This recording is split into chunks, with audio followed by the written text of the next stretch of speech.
on va débuter du coup par ce sujet d'espagnol, que je vais projeter comme d'habitude. Est-ce que déjà tu peux nous dire dans les grandes lignes ce que tu en as pensé? Alors globalement, le sujet, il s'attaquait un peu à un thème qui revenait pas souvent, qui d'habitude tombe plus souvent en colle. C'était le rapport enfin, les relations internationales entre l'Amérique latine d'une part et d'autre part différents blocs comme le bloc Russie et Chine ou Mhm. encore plus traditionnellement les États-Unis ou l'Union européenne. Voilà. Ça parlait aussi de l'évolution de ces relations-là, en partant de la guerre froide, où là on avait plus, on va dire, des zones de tension, parce qu'on avait certains socialismes révolutionnaires comme Cuba. C'était pas mentionné directement dans les documents, mais le candidat pouvait facilement y penser. Ouais. Voilà, donc le sujet était très vaste, il y a beaucoup de choses à dire, et les documents donnaient pas mal d'indications, donc le candidat, je pense pas qu'il soit perdu. Ok, bon, c'est déjà ça. Et puis oui, c'était aussi la première année des nouvelles épreuves, que ce soit en Aussi, LV1 c'est ou vrai en que là, ça a LV2. changé. C'est ça, Mm, avec El Famoso résumé analytique comparatif, c'est ça, qui a exactement. fait un peu flipper certains candidats.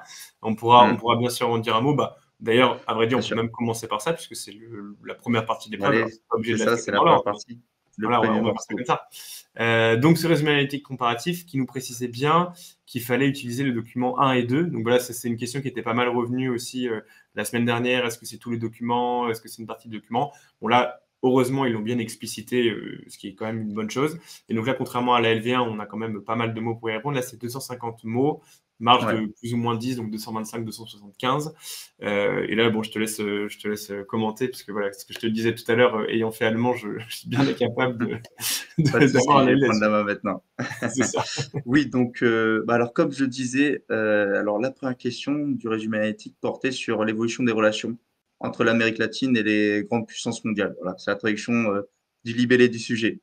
Hmm. Globalement, donc alors ici, donc dans le texte 1, l'auteur va commencer par rappeler le conflit idéologique de la guerre froide, dont l'un des théâtres n'est autre que l'Amérique latine.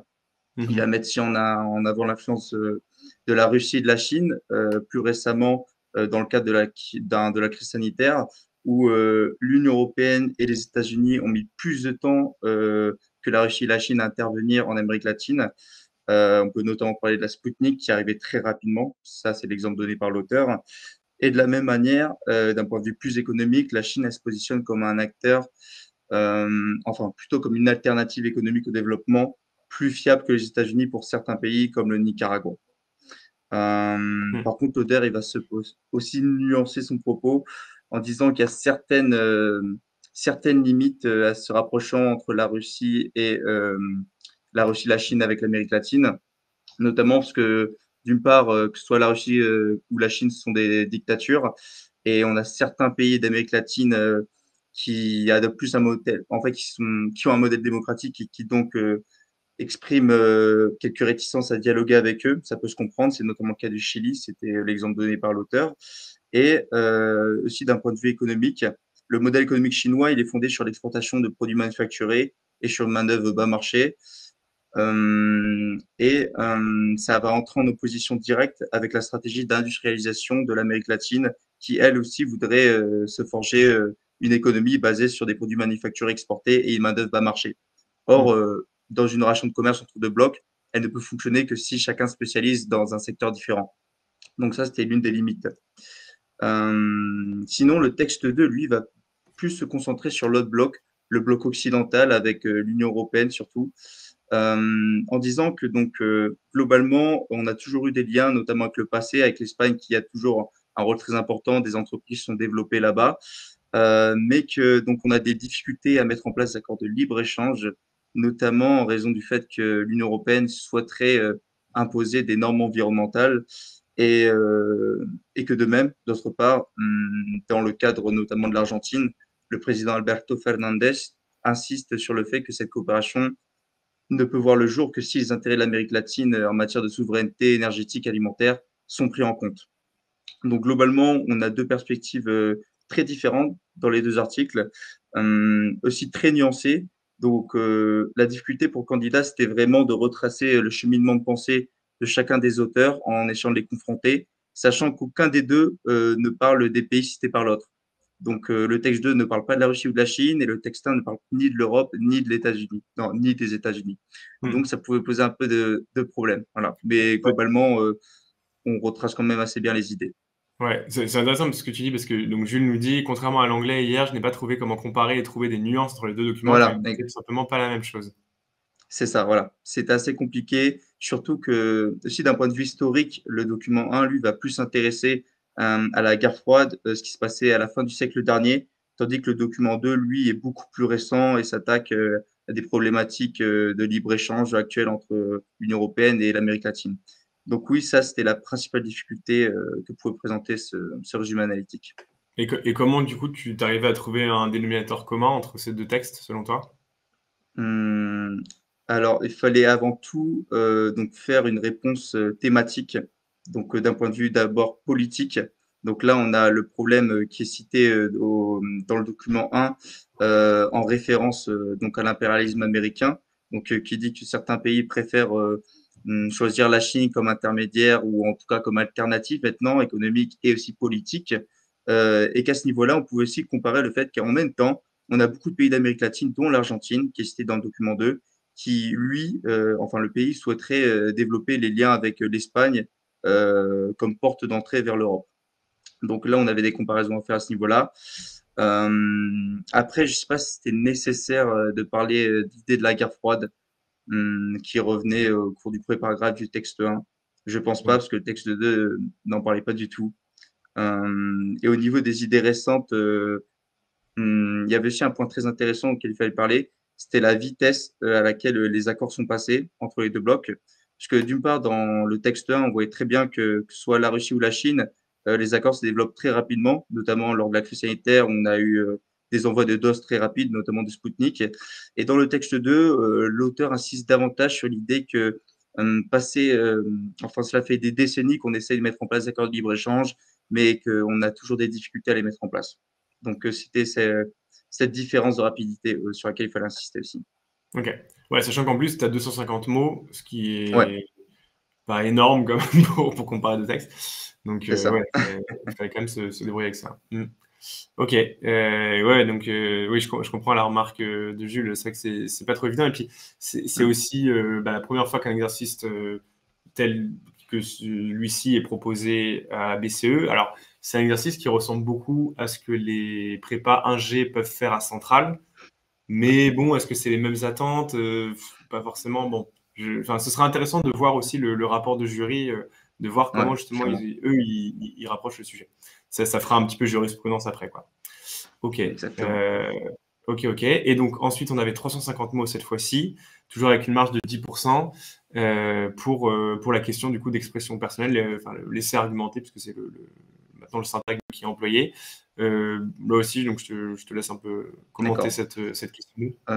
Ça. Donc en parallèle, au résumé analytique, on avait une question qui coulait de source. En fait, ça nous demandait tout simplement notre avis sur les derniers changements politiques qui sont survenus dans le continent et qui pourraient donc modifier les relations avec l'extérieur.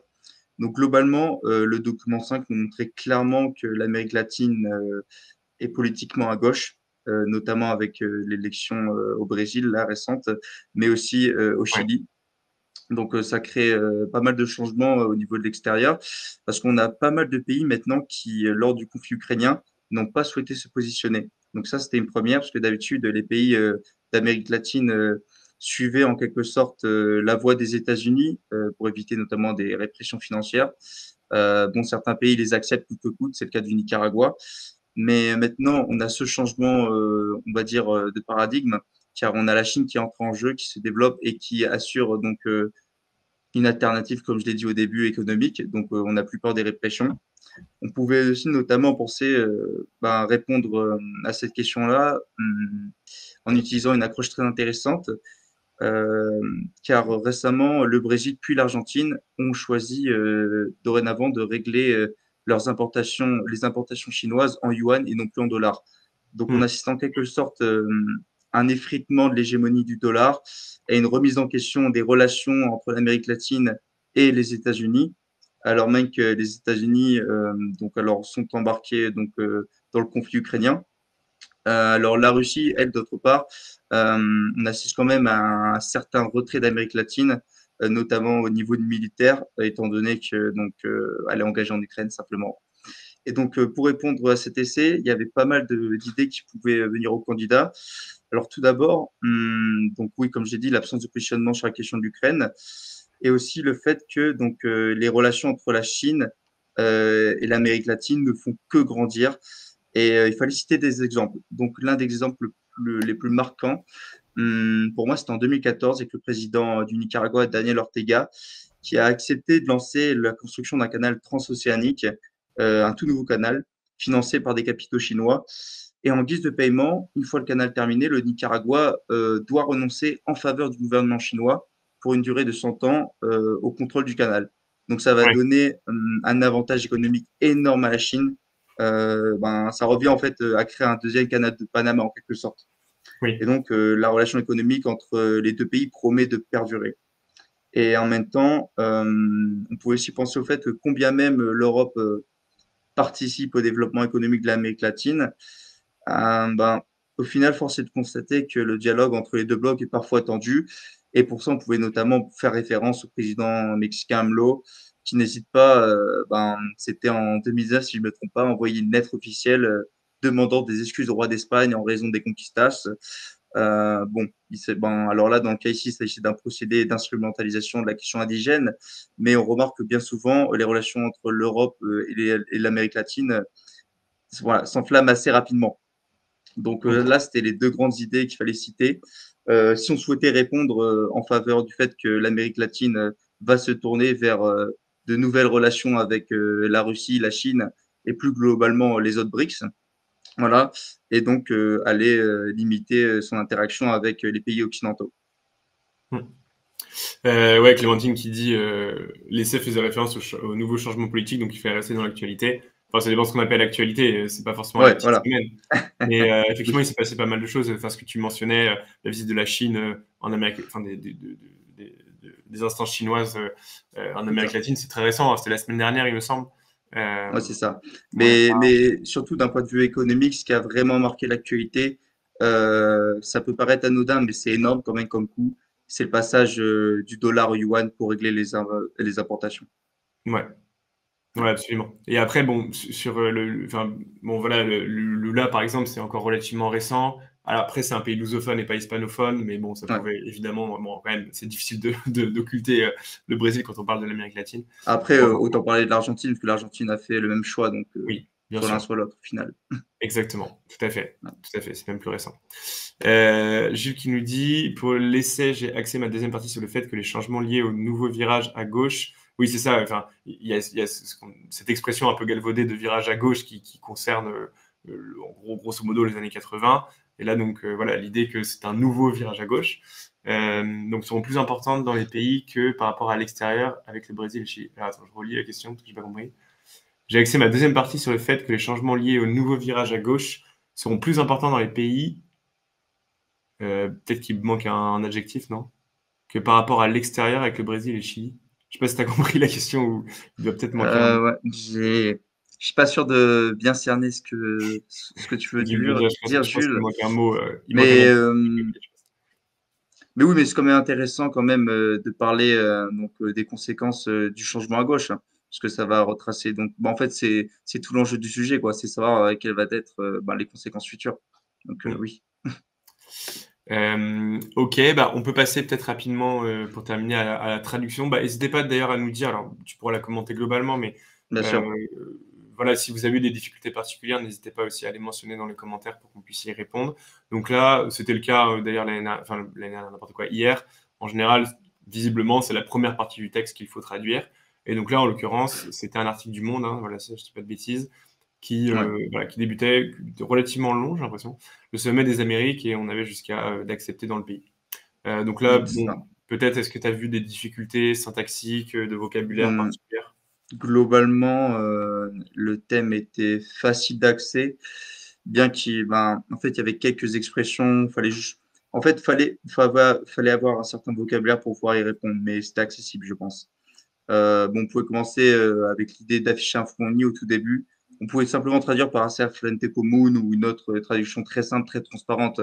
Mais comme là, ici, il s'agissait un peu de l'idée de faire front dans l'adversité, vous pouvez tout à fait aussi opter pour mantenerse unidos, qui fonctionnait très bien. Après, d'autres mots qui pouvaient paraître basiques pour certains, plus compliqués pour d'autres, comme le fardeau, la carga.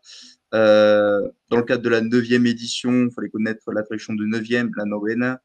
Dans le cadre aussi d'un texte commun non contraignant, vous pouvez penser à un texte commun no restrictivo ou plus précisément no vinculante, qui n'engage pas en fait d'obligation légale, c'est la traduction. Et aussi une procédure d'asile.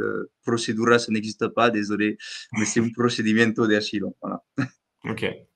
Ouais, sinon après, réfugié peut-être. Non, rien de trop compliqué. Ouais. Oui, j'ai Non, l'impression qu'il non, n'y avait pas grand-chose. non, globalement, ça allait. Ouais. Peut-être la difficulté, je ne sais pas si c'est précisé, mais ça aurait été de ne pas faire de faute au nombre qu'il fallait peut-être écrire en lettres. Voilà. 20 000, 20 000, 100 000, ukranios. Ah oui, au passage, Mm. ukrainien, on peut dire de deux manières, ukrainien en espagnol, ukranios ou ukranianos. Voilà. Les deux Ok. marches. C'est bon à savoir. Ah oui, voilà, donc Jules qui précise, en gros, donc là on repasse sur la question de l'essai. Les changements sont plus visibles à l'intérieur des pays que pour les relations internationales.